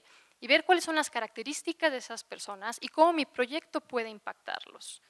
Y entonces, las energías renovables no quedan exentas de esto. Quien quiera desarrollar un proyecto debe realizar una evaluación de impacto social. Y esto es muy importante, ¿por qué? Porque ha habido ya algunos casos de proyectos con energías renovables que se paran porque las comunidades no están de acuerdo. Un ejemplo, La Parota en Guerrero, una presa hidroeléctrica que ha presentado mucha oposición por parte de la población. Otro ejemplo, las turbinas eólicas en el istmo de Tehuantepec. Entonces, sí es importante considerar que hay que hacer una evaluación de impacto social y ver qué es lo que quiere la comunidad y qué es lo que está haciendo la comunidad en ese momento. Por otra parte, las autoridades tienen la obligación de mostrar, ¿sí?, cuáles son las comunidades que están en el área donde se quieran llevar a cabo estos proyectos y consultar a las comunidades indígenas. Y esto deriva de obligaciones internacionales de México, ¿sí?, de respetar los derechos de las comunidades indígenas. Y esto tiene que hacerse a través de una consulta que sea libre, que sea previa, que sea informada. Esto por una parte, ¿no? Eso puede representar un obstáculo. Otra cuestión importante a considerar es que al final las energías renovables también tienen impactos ambientales, ¿sí? Evidentemente en mucho menor grado que las energías fósiles, pero también tienen impactos ambientales. Una presa hidroeléctrica lo tiene. Y entonces hay una serie de obligaciones en materia ambiental que este tipo de proyectos tienen que considerar. Por ejemplo, el realizar una evaluación de impacto ambiental. Cualquier proyecto geotérmico necesita una concesión de la Conagua para utilizar el agua, y si va a regresar eso a un cuerpo de agua federal, tiene que adquirir una autorización en materia de impacto ambiental, ¿sí? También para los biocombustibles, quienes quieran poner una planta y producirlos necesitan una autorización en materia de impacto ambiental. Y otra cuestión es que había una metodología que se preveía en la antigua ley que hablaba sobre energías renovables, sobre considerar las externalidades ambientales de los proyectos renovables. Ahora eso se quitó, me parece que es una pena, simplemente se refiere a las externalidades de energías a partir de recursos fósiles. Y finalmente, último punto, hay otro instrumento que se incluyó en toda esta reforma, que es la evaluación ambiental estratégica. ¿Y esto qué es? Es un instrumento que me hubiera encantado que se implementara de manera correcta en el país, pero no se hizo así. Es un instrumento internacional en el que se evaluaban las políticas, programas desde una perspectiva ambiental. Lo que implementamos aquí es una cosa sui generis, porque se llama evaluación ambiental estratégica, pero va enfocado a analizar los impactos ambientales de los proyectos de energías renovables desde una perspectiva regional. O sea, no del proyecto en específico, sino en un nivel más amplio. Pero para que estos tres instrumentos, que son fundamentales para la protección del ambiente y para la protección social, funcionen, pues es necesario que las consultas se hagan de verdaderamente honestas con la comunidad, ¿sí? ¿Para qué? Para que los proyectos de energía renovable funcionen y no tengan oposición y no terminen parados, y entonces lo único con lo que sigamos sean con proyectos a base de energías fósiles. Entonces, bueno, simplemente quise apuntar algunas cuestiones jurídicas muy específicas, pero que me parecen fundamentales para el desarrollo de estos proyectos. Muchas gracias.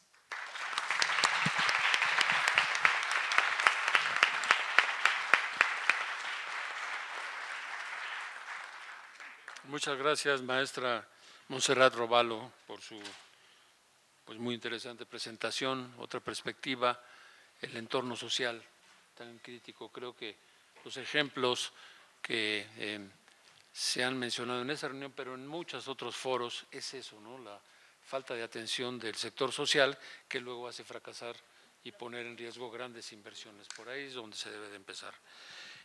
Bueno, para terminar, tenemos la presencia de un colega aquí de la facultad, el doctor Carlos Amador Bedoya, académico,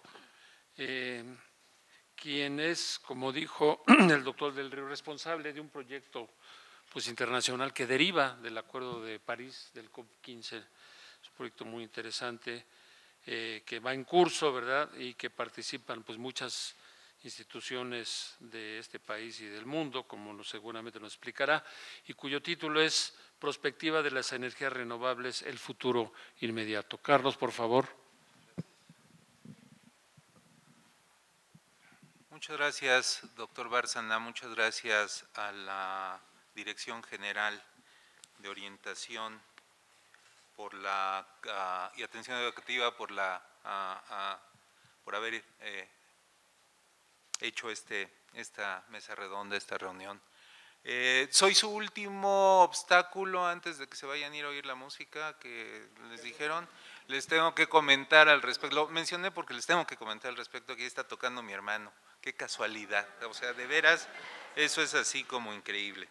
La segunda cosa que quiero decir así para empezar es el problema de la transición energética, esta urgente transición energética, quisiera yo comentar, luego de las opiniones que hemos escuchado tan interesantes y que presentan un panorama tan amplio de esta situación, que creo que esto, en lugar de mesa redonda, debía ser un curso completo de un semestre o de un par de años, para realmente entender todas estas cosas.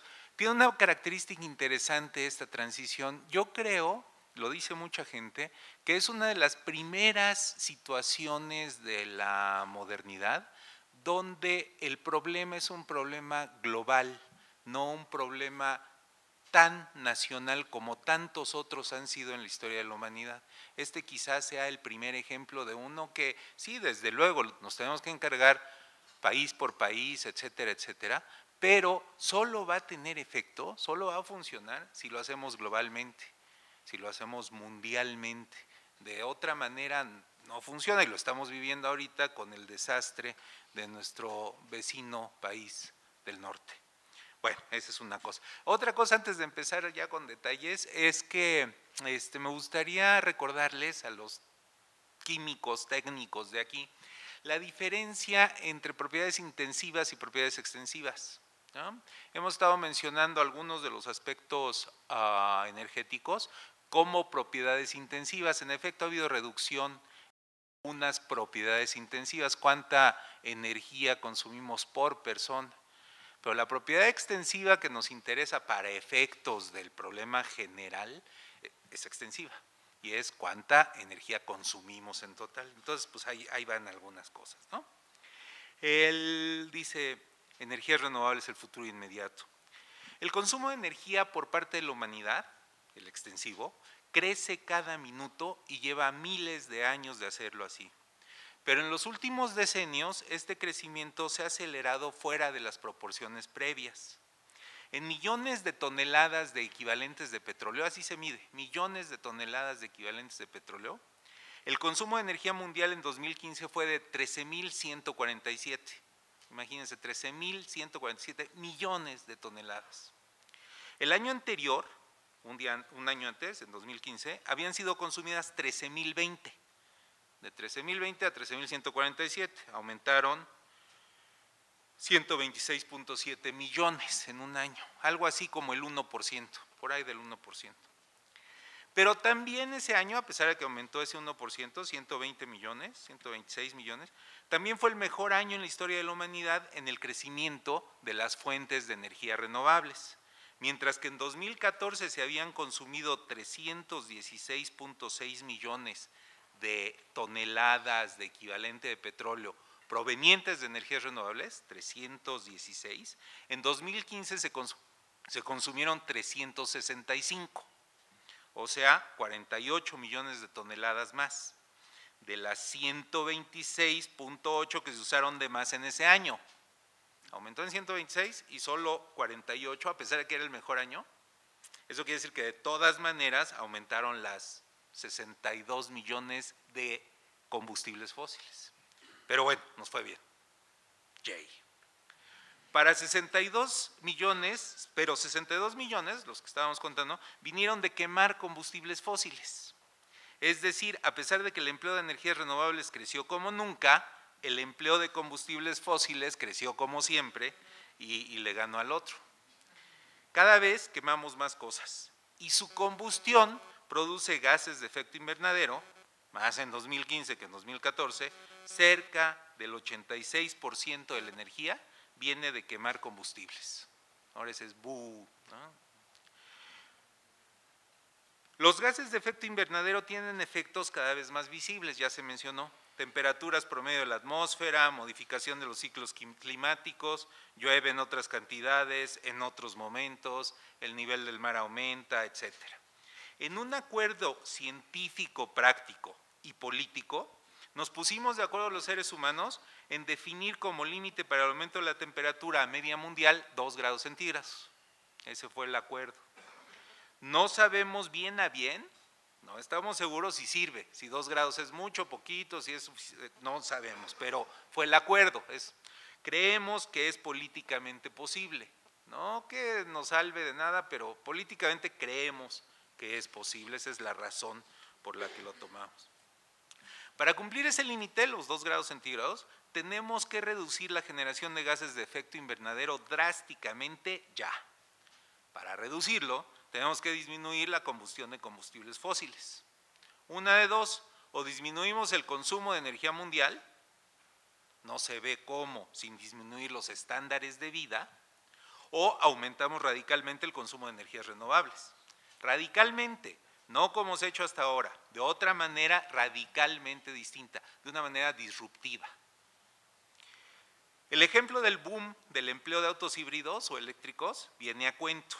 Los autos eléctricos consumen energía eléctrica, pero la energía eléctrica es un vector, es decir, transporta, almacena, contiene energía que se generó con algún combustible de alguna otra forma. Y 67% de la energía eléctrica mundial viene de la combustión de combustibles fósiles. Aunque nos pasemos a usar energía eléctrica, la estamos sacando de quemar combustibles fósiles. No es un cambio disruptivo ese. ¿Cómo se puede hacer una modificación radical, disruptiva de la generación de energía renovable? Los científicos académicos, los del, ¿qué se llama? ¿Qué se llama? Donde vivimos nosotros, que la Torre de Marfil, eso. Luego le quiero decir Torre de Babel, no. También es, pero la Torre de Marfil donde vivimos nosotros, los científicos académicos, hemos propuesto una manera de hacer esa cosa. Nuestra idea es, investiguemos y desarrollemos dispositivos capaces de generar energía renovable de manera más eficiente, que a veces también es más barata. Ya sea esta eólica, geotérmica, maremotriz, biocombustibles, todas ellas muy interesantes y elegidas como favoritas personales por cada uno de nosotros. O nuclear, que recientemente es favorita de pocos, aunque sigue teniendo sus fans. Todas, no solo la nuclear, se pueden discutir y criticar, principalmente por el límite máximo de su aplicabilidad definida por la densidad de energía o tamaño de su huella. ¿Qué espacio se necesita para producir la energía que se requiere de esa forma? ¿No? Ya se mencionaba el barco donde iba el doctor Vázquez, allá llegando a Estocolmo, el barco logró pasar por las turbinas eólicas, ¿no? Pero para generar toda la energía que consume ese país con turbinas eólicas ya no puede pasar el barco por ahí, ocupan todo el espacio, porque se usa un montón, usamos la modernidad, así nos lo ha proporcionado. Mi favorita de las energías esas es la solar, celdas, la mía personal, celdas fotovoltaicas, dispositivos que cuando se iluminan con luz blanca producen electricidad. Los científicos académicos hemos buscado a las más eficientes. Medimos la eficiencia como la fracción de la energía contenida en el espectro solar que se convierte en electricidad. Esa es la eficiencia. Se han encontrado sustancias que convierten 46% de la energía. Se han encontrado otras de heteroestructuras de silicio que convierten 25%. Esos son los límites, los récords. Se han encontrado con silicio multicristalino, que son las que se usan genéricamente, 21.3%. Con silicio amorfo, que es mucho más fácil de construir y de hacer y todo, 13%. Con perovskitas, que son las nuevas, las que vienen aquí a toda velocidad y quién sé qué, ya llegamos a 22%. Y 11 por 5 con las orgánicas, mis más favoritas, las que a mí más me gustan. Funcionan, ¿sí? Funcionan todas esas, pero son bien caras, ya se mencionó también. Algunas son económicamente viables, no tan caras, etc. Dado que los combustibles fósiles son desde el punto de vista económico ridículamente baratos, injustamente baratos, ¿no? Otras no funcionan tan bien. Los científicos académicos seguimos buscando celdas solares, materiales más eficientes, más baratas. Nuestro proyecto, desde que ya se habló aquí, va en esa dirección.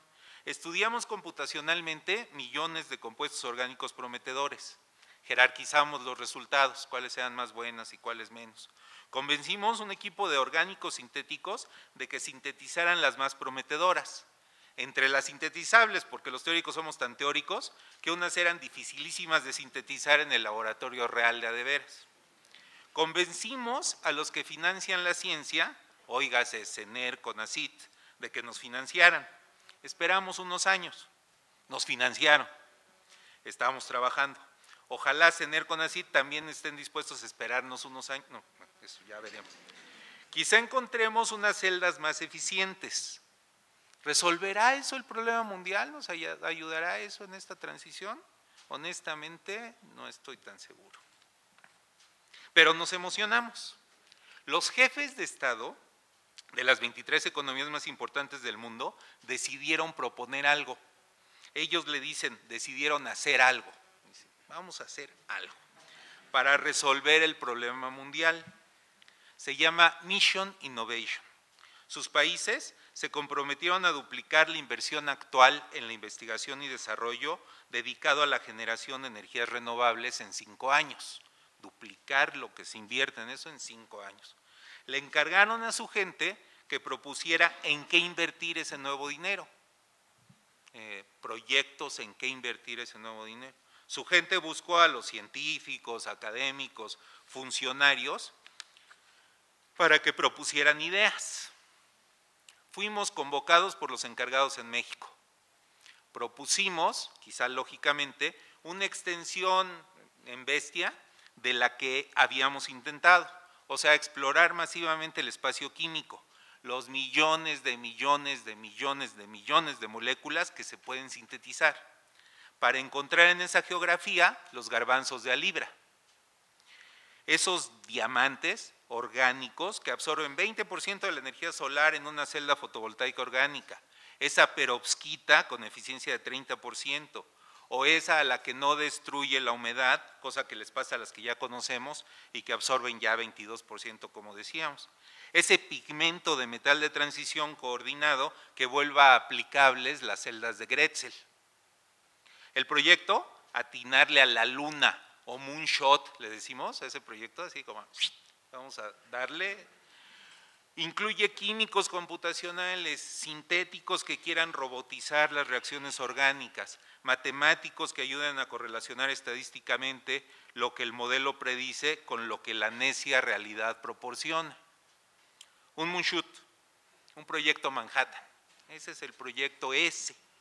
Increíblemente, los encargados de Mission Innovation compraron nuestra propuesta. Hay que hacerlo, dijeron. El primer paso de ese sueño, mini paso quizá, se va a realizar en septiembre. Juntamos 100 y tantos científicos del mundo que vienen a México en septiembre a elaborar un documento que detalle qué sabemos y qué nos falta por saber para hacer eso. Encontrar las agujas en el pajar del espacio químico. Y en ese proyecto el doctor Bárcena nos ha ayudado a la organización y es uno de la gente que está detrás de este intento. En 5 años, entonces, los científicos de los países participantes que quieran investigar en esas direcciones recibirán financiamiento de sus países para hacer esa investigación. ¿Resolverá eso nuestro problema mundial? Entre las cosas más seductoras que hay que buscar, creemos, están esas sustancias que nos permitan almacenar energía, también ya se mencionó, porque no necesariamente coincide el momento cuando queremos usar la energía con el momento en el que la podemos generar. La intermitencia de las energías renovables, así le decimos. A diferencia de las fuentes de energía de los combustibles fósiles, que podemos quemar cuando queramos, el viento, el sol, tiene presencia cuando les da la gana. Los capturamos cuando se puede, pero si queremos usar después hay que almacenar la energía capturada. Así que necesitamos estudiar los vectores de la energía, esos que llamamos en general baterías. Las más sexys de todas ahorita, en mi opinión, son las baterías de flujo. Pilas como las del celular, la compu, el coche, pero que a diferencia de esas operan con sustancias líquidas, no sustancias sólidas. Esa diferencia hace que se puedan desplazar, o sea, bombear. Cuando se consumen aquí, guardar en un tanque y llevar al punto donde se genera la corriente, reacción que las consume, pero que el flujo permite que sean reemplazadas por sustancias frescas, de las que hay muchas almacenadas en esos tanques. Esa es la clave de esa idea, tiene sus dificultades y todo, es mi favorito. Claro que cuando haya luz, solar o viento, aprovecharemos la energía para recargar las pilas, bombeando el tanque, la parte recargada, y haciendo fluir las moléculas gastadas a que se recarguen en la zona activa. Baterías de flujo. Van a escuchar de ellas en el futuro, les prometo. ¿Resolverá eso nuestro problema mundial? ¿Generará esto una modificación radical, disruptiva de la generación de energías renovables? Y aquí un comentario más, se ha mencionado pesimismo y optimismo y quién sabe qué. Yo creo que el pesimismo y el optimismo es una cosa que es una característica de la gente, es así como ser sonriente o ser gruñón o algo así, ¿no? Es característica. Yo creo que de lo que le tendríamos que tirar es al realismo, ¿no? O sea, pues nos guste o no nos guste, así es la cosa. ¿Me va a permitir expresar mi opinión personal al respecto? No, eso no nos va a ayudar, no nos va a resolver el problema. La propuesta de solución científica académica es muy lenta y no está asegurada. Necesitamos una solución garantizada, una que sí esté asegurada. Creo que la humanidad espera una solución milagrosa de nuestro problema proporcionado por un descubrimiento, una invención que nos permita seguir como vamos, pero sin el problema del cambio climático. Puede pasar, sin duda que puede pasar, como puede pasar que me gane el melate.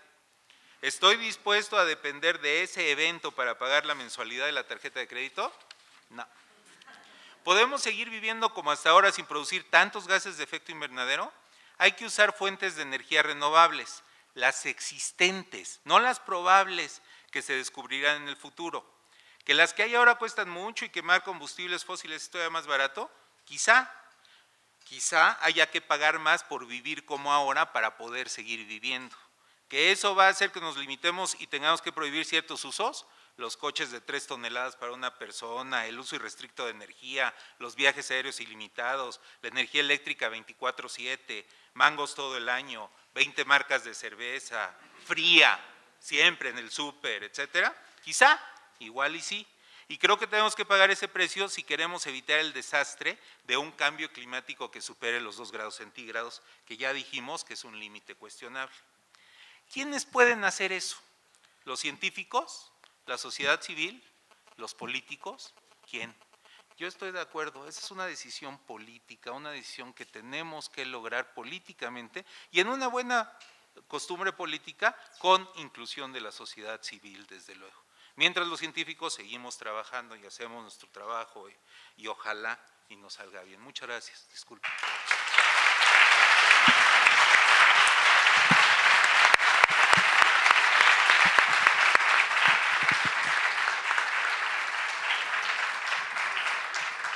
Bueno, pues muchas gracias, doctor Carlos Amador. Pues ojalá le peguen a la luna, por lo menos que te saques el melate, ¿no? Y que sea de mucho para que lo reinviertas en tus investigaciones. Bueno, estamos ya con el tiempo muy apretado, tendríamos tiempo para un par de preguntas no más. Entonces, si alguien quisiera hacer un comentario, alguna pregunta, por favor, y si nos dicen a quién se la quieren dirigir, aquí adelante, por favor.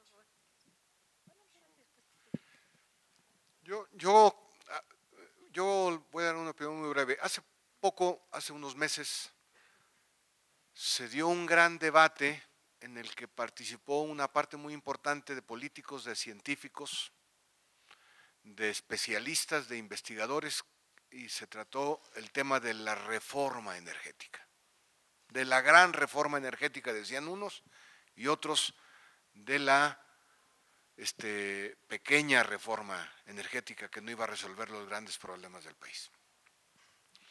Al margen de cuál haya sido el resultado de esta gran reforma energética, el problema es que se enfocó mal desde un principio. ¿Sabe por qué? Porque se enfocó en quién es el propietario y quién debe de explotar los recursos fósiles. Esa fue la sustancia de la reforma, o la principal sustancia de la reforma. Entonces se acordó que iba a participar el Estado regulando y que los privados iban a participar en la exploración y en la explotación de los hidrocarburos. Pero no solamente del petróleo en aguas profundas o en aguas someras, sino hasta ahora en los desiertos con el fracking, ¿no? Con el gas, para sacar el gas y quemarlo, igual que el petróleo. Cuando lo sustantivo debería de haber sido, a mi juicio, cómo logramos en el país la transición energética, para ir dejando poco a poco el asunto de quemar el petróleo y de quemar el gas. La gran reforma debió haber sido, o debe de ser, el de la transición hacia energías renovables. Y eso tiene que ver con que el petróleo puede disputarse la propiedad. El 27 dice todo lo que está sobre la superficie y bajo la superficie sigue siendo de la nación. Pero el sol, ¿de quién es? ¿De qué estado es el sol? ¿Quién va a reclamar, no, la propiedad del sol? O por ejemplo, hay estados donde la luz solar en el año es con proporciones muy altas, hay estados con proporciones más bajas, ¿no? ¿Cómo se distribuiría? Y aquí platicaba con la maestra, el derecho, hay que establecerlo, a que las personas tengan energía. No solamente a que puedan comprar, sino a que el Estado garantice, porque hoy la vida es inconcebible sin energía y será inconcebible sin energía renovable. Entonces creo que la gran reforma que debe de venir es no sobre cómo quemamos los hidrocarburos, sino cómo pasamos a la transición energética. Muy brevemente. La Constitución y la regulación actual no prevén ningún tipo de derecho en relación con el sol, o sea, sobre el sol. Habría tres vertientes. Una, como mencionaba Jesús, sería el reconocimiento del derecho a la energía, pero desde una perspectiva de derechos humanos. Otra, por ejemplo, lo que ha ocurrido en Bolivia, el reconocimiento del derecho, por ejemplo, de la Pachamama, en el sentido de reconocer la naturaleza, ¿no? O sea, que tiene un derecho intrínseco. Veo muy lejano que eso haya ocurrido en este país, honestamente, aunque bueno, la Constitución de la Ciudad de México iba un poquito así en ese sentido. Y la tercera opción es reconocer derechos de propiedad sobre el producto, ¿sí?, derivado del sol. O sea, no sobre el sol, no sobre la energía calorífica per se, sino sobre el producto que sería la producción de energía. Y actualmente la cuestión es que tiene que integrarse a la red que está controlada por la CFE. ¿Por qué? Porque sigue siendo una exclusividad la transmisión y distribución, pero en esa energía uno a quién se la vende a CFE y puede llegar a ciertos acuerdos, digamos, para producción local o para distribuirla en ciertas zonas, pero al final no estamos hablando de una acción de propiedad, simplemente yo la produzco y la vendo. Sobre ese producto sí tengo yo el derecho porque yo decido si se la vendo a la CFE o no. No tengo la opción de venderla a nadie más, pero es mía, ¿no?, si yo la produje. Muchas gracias. Y la puedo autoconsumir también, ¿no? La puedo producir y autoconsumir. Adelante, bueno, por favor. A mí me gustaría hacer énfasis en lo último que se mencionó, que fue acerca de, pues, del incremento que estamos teniendo en la energía, del enorme incremento que se ha tenido, porque entonces, ¿para qué queremos crear energía de otras formas? El objetivo es para no contaminar tanto, porque seguimos consumiendo más y más todavía. O sea, ¿para qué consumir más energía? ¿Por qué estamos consumiendo más energía? Cuando obtengamos energía limpia y ya no estemos contaminando como se hace ahora por la quema de combustibles, pues ¿qué se va a conseguir?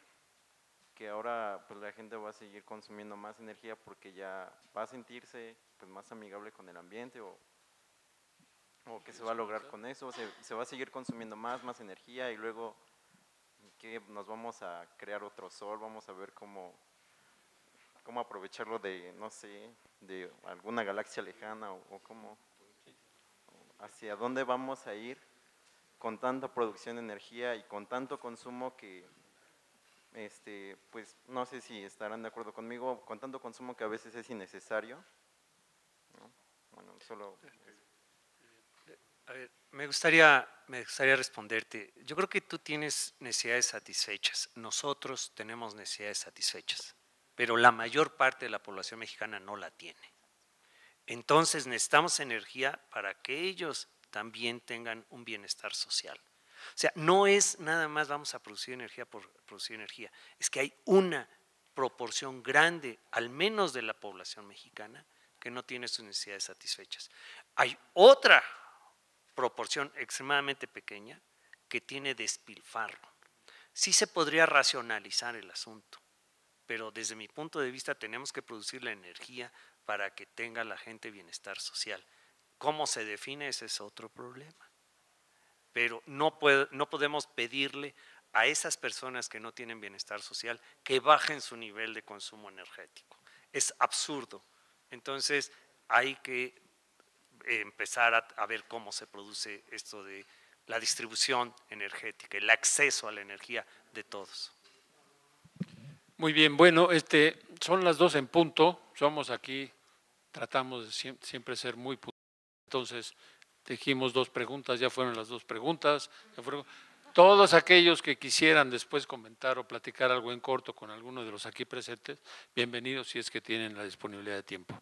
Así que me corresponde a mí pues dar las gracias a todos ustedes por la asistencia y sin duda Jorge Vázquez, Antonio del Río, Fernando Mayans, Jesús Ortega, Montserrat Robalo y Carlos Amador Bedoya. Muchísimas gracias por su participación y por la intensidad con la que han puesto sus argumentos en este asunto. Creo que ha sido muy interesante oír versiones y ópticas desde puntos de vista muy diferentes. Muchísimas gracias. Muchas gracias.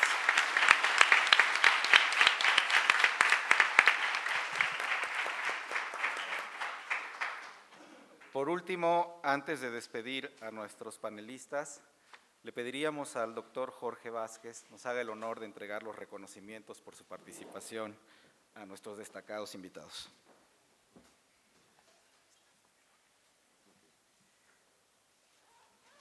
Doctor Carlos Amador.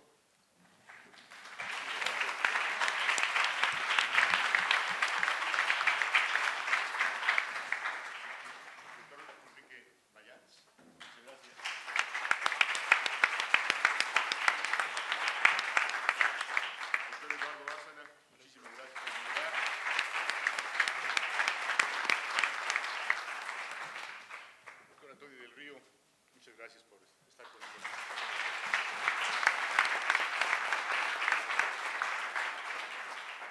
Maestra Montserrat Robalo, muchas gracias.